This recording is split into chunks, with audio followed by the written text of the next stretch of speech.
About a year ago, the elders and the staff leaders brainstormed what was the next logical step for the church. When we built this building here, we knew that eventually we wanted to put a care center in it and take the basement area and convert it into classrooms. God moved the schedule ahead of pace, and we got the care center done much sooner than we anticipated. But what's happened over time is the use of the rest of the downstairs for facilities, for overflow, for the care center and the food pantry has filled that place. And so as we began to think, what is the next step? Well, we've got to have a place to put all the stuff downstairs. I mean, there's a lot of good stuff downstairs. It's become storage. It's become a workshop. It's become a lot of things. So we'll have to build something to move all that stuff to, and then determine what to do with the basement area. But one of the pressing needs we came to realization was we've got to take care of our kids, because we're used to a nice foyer, a nice worship area. They're dealing with a hand-me-down facility that's showing 17 years of wear and tear. For those of you who don't go over to the other side of the building, you can see the stark contrast between the areas that have been redone, the foyer and the hallways, compared to the classrooms that have been used over and over and over again, particularly the Next Gen Worship Center, which sees activity several days and nights a week. I mean, the carpet's frayed, it's just beat up. But more importantly, it's never been designed for the kids. It was areas we used to use that we just said, kids, now you can take it. And the thought of waiting another 8 or 10 years to do anything about that building was just unacceptable to us. And so as elders prayed and as we came together, we determined that we believe God wanted us to do these 3 things. And they would follow in order, and hopefully soon, one after the other. So what you're hearing today is about phase 1.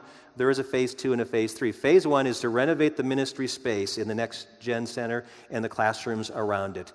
We have up in the upstairs a room where our elementary kids meet that sometimes has 100 to 115 kids. It's just packed. There's no room for growth. We need to make more room for our elementary kids. The room that our youth meet in, they meet in the Next Gen Center. They break up into small groups, which is really a heart of our ministry. It's getting into small groups where an adult leader actually listens to kids, helps them walk through the issues. Kids are dealing with unprecedented issues today. They need caring Christian adults who will talk to them about these issues. The problem is, in that room, there's no walls between the groups, and so you've got them scattered. On Wednesday night, we have Re-Engage here, and we have an adult group over there, an adult group in the back corner, and I hear complaints saying, we hear the other group and it bothers us. They're laughing when we're getting serious. So you could imagine if you had 12 groups of teenagers sharing a space. Well, that's what's happening over there. We need private space. We have kids meeting out in hallways.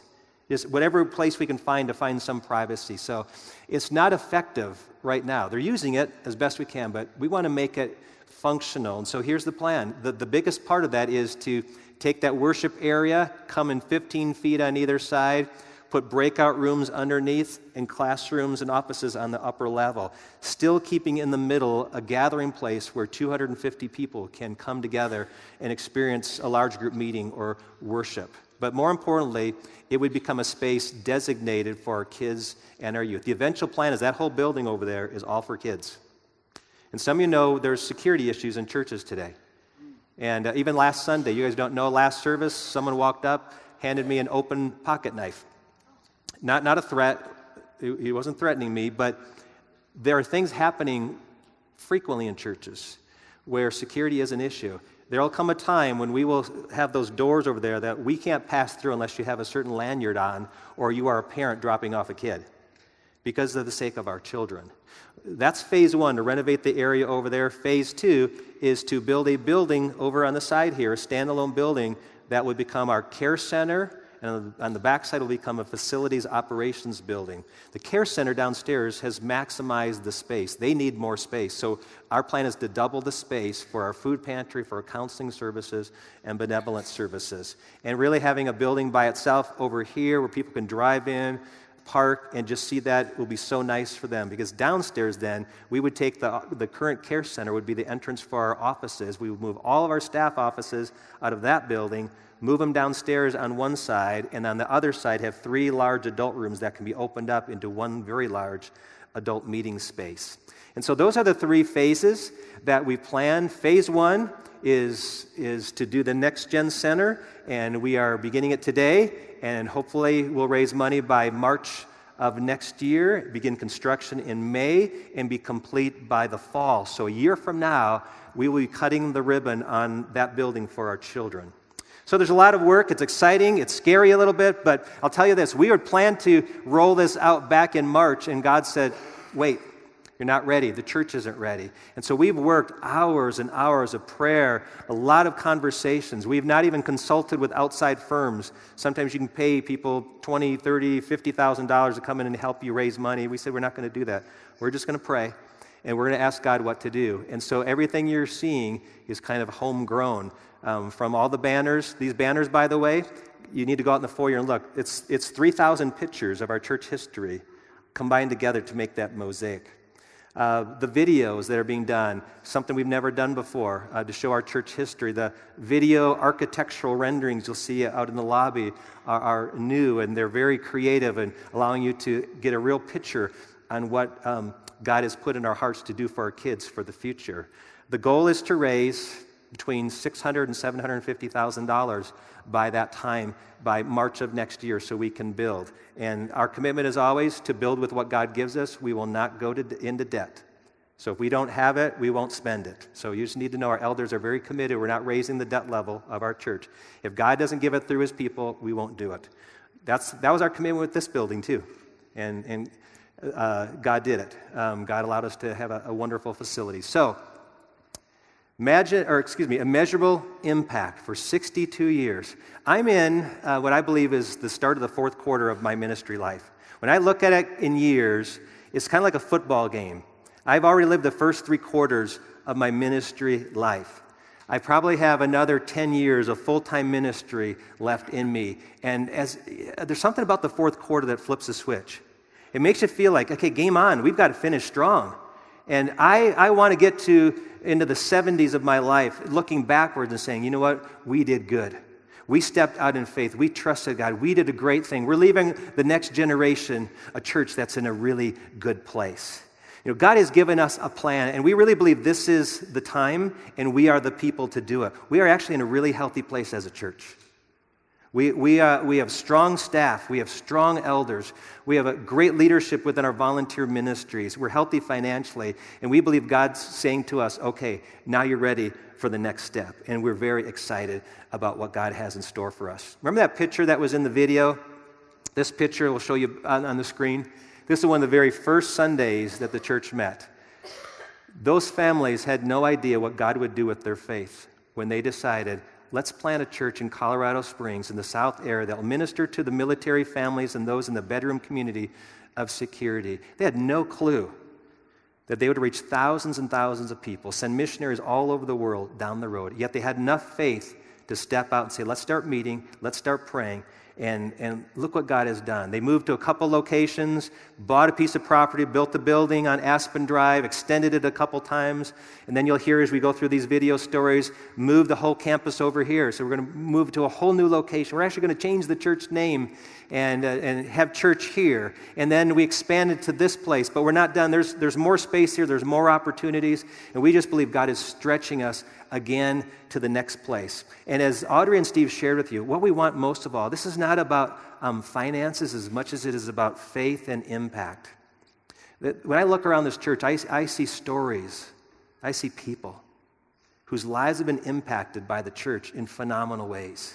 And we want that to continue for generations to come. In a world that's very tough on Christians, in a world where churches are closing the doors all the time, we want to be a church that's very strong in this community. And so that people know, I can go to that church. And I know there'll be people that'll tell me God's word there. I know there'll be people there that'll help me walk through this difficult season in my life. And there's nothing greater for me than to reach that point later in life and look back and see my grandkids, maybe even great-grandkids by that time, loving the Lord and loving going to this church. So I want to talk today about the measurable impact of a church. I want to start with a verse from the Sermon on the Mount. Jesus gave this. It's just 2 little statements he makes in chapter 5. He says, you are the salt of the earth, and you are the light of the world. Salt and light. We as believers, individually, but more importantly, collectively, are salt and light. Now, what does salt refer to? Well, salt in biblical times was largely a preservative. You could pack meat in salt and it would fight off bacteria, it would preserve it. But salt also flavors. Salt adds something to something you're eating. We love salt on popcorn. We love salt on our steaks. We love salt in what it does because it enhances flavor. It adds something to everything it touches. What about light? What does light do? Well, when you turn a light on, it illuminates everything in the room. When light is present, it makes everything look better. So you have salt that makes everything taste better, light that makes everything look better. We as Christians make this world a better place. Churches are present in this world to make this world a better place. And so I just want to ask you, what would this community be like, and maybe what would your life be like if this church had never been planted? Now, some of you probably would have found another church. That's true.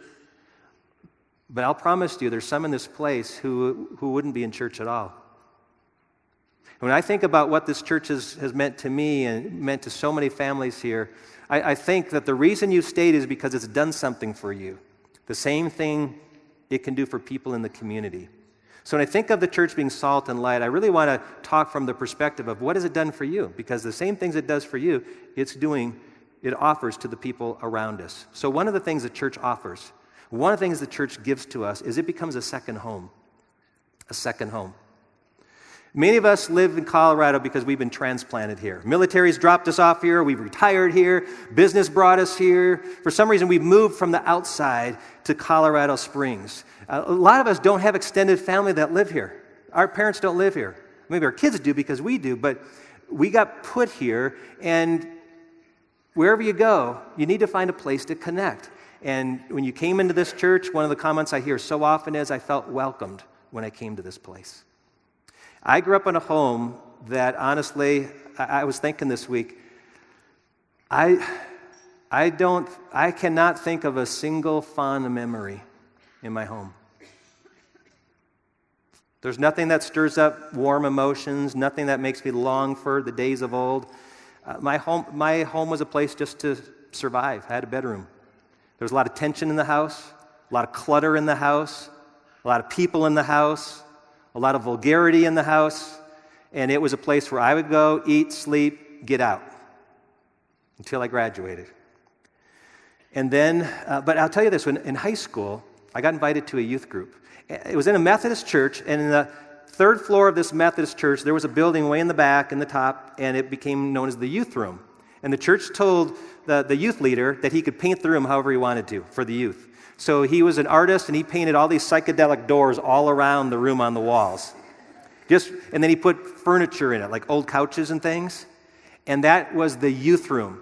We'd always call it the youth room. That was a room dedicated to the youth. Everybody knew in the whole church, that's the youth room. We don't have that here, by the way. We don't have a youth room. We don't have a place that's a home for the youth.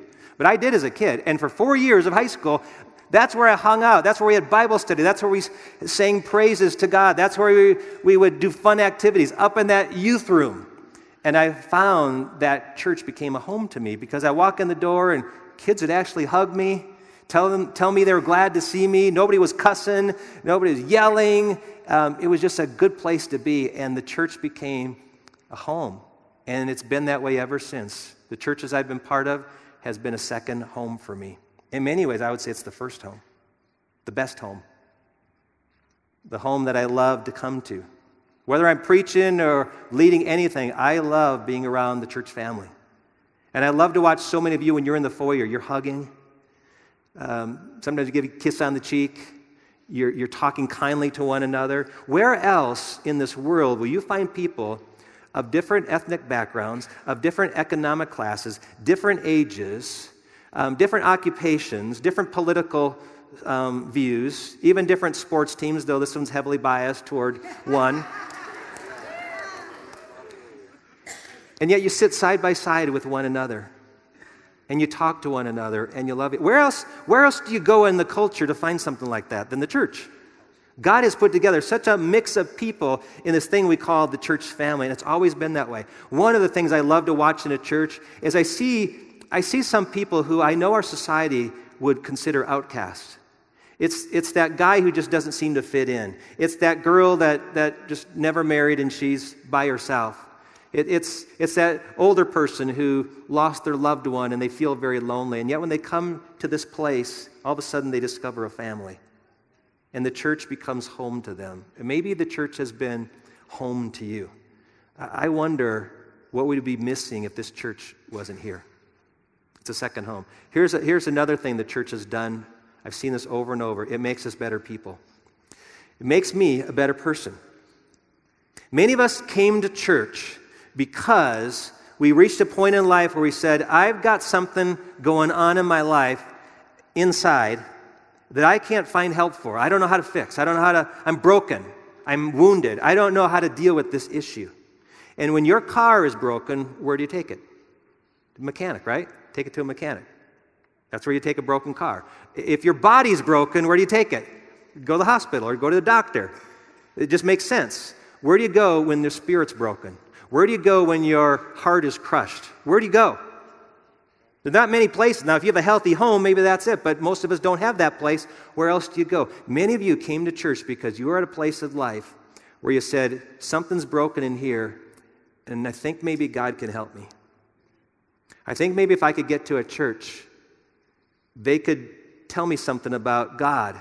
Or maybe they can open that book and there's some words in there that would really start to heal me. And what many of you found is it did happen. That when you started to bring your life in alignment with the teachings of Scripture, your life got better. And you felt freer. And your marriage got better. And your kids were happier.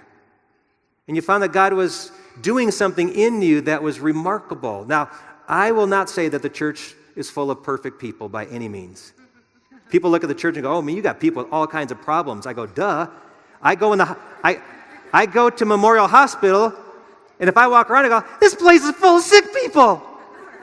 All over this hospital, every room I go in, there's sick people here. I'll go to an auto mechanic's place and go, you guys, all you deal with is broken cars here.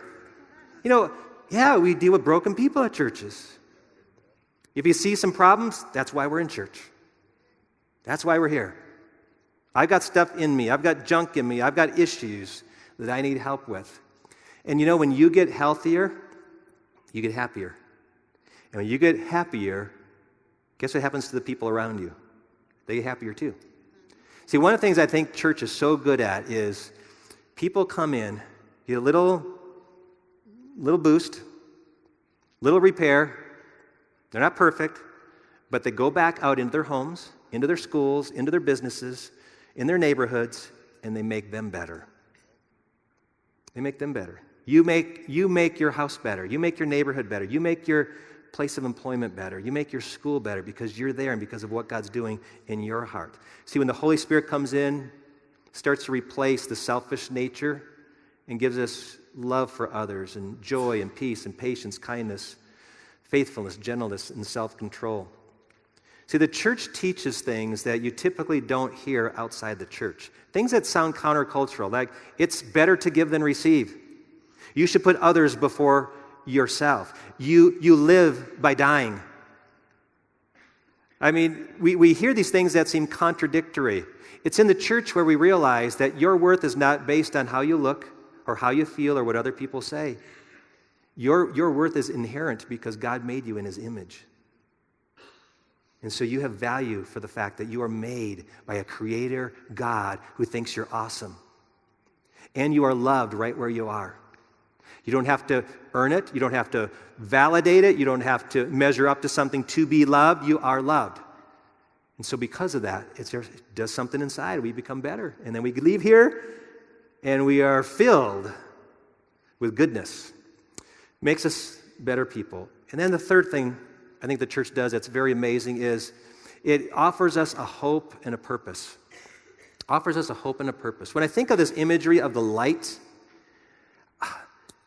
light is hope. When you're in a dark room and you feel lost, think of what happens when you reach over and flip a switch or you pull a cord and light pops on. It's transformational. And there's this imagery in Scripture. When Jesus came, He says He came into a land of darkness. Into the darkness of the Gentiles came a light.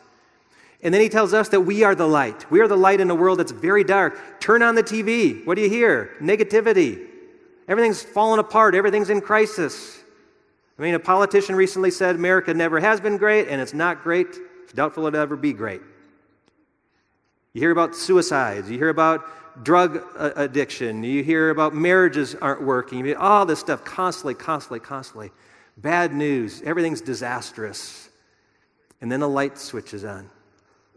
And it's Jesus saying, I love that world, and I can fix that world through my church.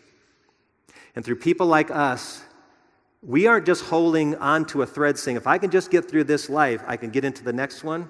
No, we're actually saying, that's coming, but right now, I can make this a better place. There is hope for this world. There are problems that we can solve on this earth. We can solve hunger issues and disease issues and marriage issues. God has given us resources to do that. If we would come together. I mean, the church is a birthplace of visions. It's an incubator for the impossible. It's a place where we start thinking, what if God was brought into this? What if God was invited to be part of this? What if God would have a solution for this? That's why Steve said, don't put God in a box. Don't say it is what it is. God can change things. God can move mountains. And God has done amazing things through people who looked to him, heard from him, and then acted in faith. And so we look at this culture, and I look at what our kids are going through. I mean, our kids are looking at a very bleak world. And yet, we have an opportunity to tell our teenagers, to tell our children, even the littlest ones, that God has a purpose for you. God has a hope for you. Your life matters, not only to you, but it matters to other people. And we want to help you realize that. We want to introduce you to Jesus, but we want you to walk with him throughout your entire lives. And so we have an opportunity to make sure that this church continues to have an impact on this community for generations to come. Now, what can you do? What can I do? What are we asking you to do? 3 things. One is to engage. We want to ask you to engage. Over the next several weeks, learn about what God is doing. Learn about our student ministry. Many of you have never actually walked over to the other building, or you've never talked to Pastor Dustin or Pastor Jace, who deals with our student ministry and our children's ministry. Find out what their needs are. Find out what their ministry is doing. Learn about it. Get engaged. Come to a dessert. We will give you a lot more information and allow you to ask questions of us. Even ask, why are we doing that? What about this? That's your opportunity, so get signed up. By the way, next Sunday there is one we're holding at the 9:15 service for 2 of our classes that already meet. We don't have room for the congregation to join that one, but all the other ones you're welcome to join because that one's already filled. But please come and get the information. Stop by the kiosk, see the videos, talk to Brian and Bonnie and the others that are out there. So be engaged. Secondly, pray. Some of you have been praying already. We've been praying for a few weeks from the 40 days of prayer. But everything moves forward when we're on our knees in prayer. Really pray, God, use your church. Use all of us collectively in a phenomenal way. God, bless this church to be a blessing to those around us. This isn't about Pikes Peak Christian Church. This is about Jesus and his body, which is his church. So be in prayer for that. Be prayerful for you as a family. My wife and I have been involved in church building projects for our whole married life. We've probably been involved in 7 or 8 of these. And every time we participated in it, and we've been blessed because we've done that. So really, we want to give you an opportunity. Be blessed. Ask God, what would you have us do? What would you have us do to support this? And then thirdly, contribute. As Steve said, it's going to take resources to build, and God has all the resources in the world at his disposal. He's just tied them up to people. And so just asking God, what can we do to be part of that? And then on October 7th, to make a commitment and to start giving toward that in whatever way that God enables you to do that. Well, I remember when we were getting ready to build this building, I considered pushing pause on it, that maybe we should wait. And one of our new elders, Mark Fisher, had said, when I hear stories of what the people did at Aspen Drive and the decisions they made to get the church where it is today, he said, I want to be like those people. I want us as elders to have that same kind of faith. And that helped just gel us together to say, we need to move forward. We need to stand on the shoulders of those who've gone before us. And as Audrey said, you and I get to write that next chapter. You and I get to determine what happens for the future of this church.